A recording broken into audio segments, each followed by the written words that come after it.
ជំងឺកាមរោគជំងឺរោគស្ត្រីជំងឺរោគបរោះចាបែងចែកមិនមើលមិនទៅបងទីពិតទៅបញ្ហារោគបរោះរោគស្ត្រីហ្នឹងគឺវាបង្កពីពួកមេរោគកាមរោគហ្នឹងឯងចាហើយមេរោគកាមរោគមានច្រើនមានតែមេរោគតែជាមើលឃើញនិងមេរោគ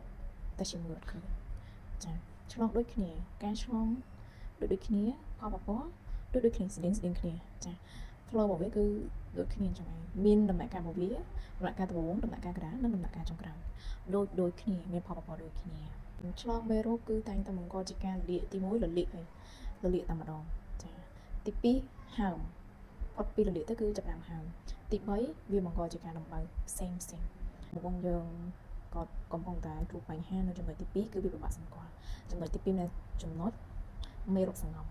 ចាមេរោគសង្ងំនោះគឺគាត់ពិបាកសម្គាល់ដោយសារអីការរោគសញ្ញាចឹងមកគាត់អាចគិតថាវាមិនមែនជាជំងឺបង្កពីពពួកមេរោគហ្នឹងទេគឺវាកើតជំងឺផ្សេងទៀតចាប៉ុន្តែទីពិតការរោគសញ្ញាផ្លេចទាំងអស់ហ្នឹងអបអរសុខភាពរបស់យើងសុទ្ធតែបង្កពីពពួកមេរោគកាមរោគទាំងអស់នៅពេលយើងឆ្លងណាគាត់ចាប់ដើមក្តៅខ្លួនស្ទឹងជាប្រចាំ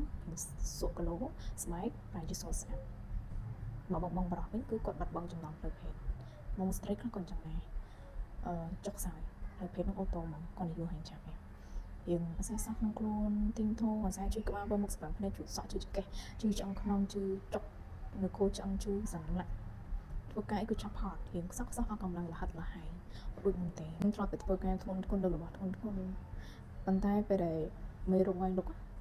បងមកដល់គ្នាកម្លាំងនឹងគឺបាត់អត់ដឹងទៅណាអត់ទេអត់ដូចមុនទេណា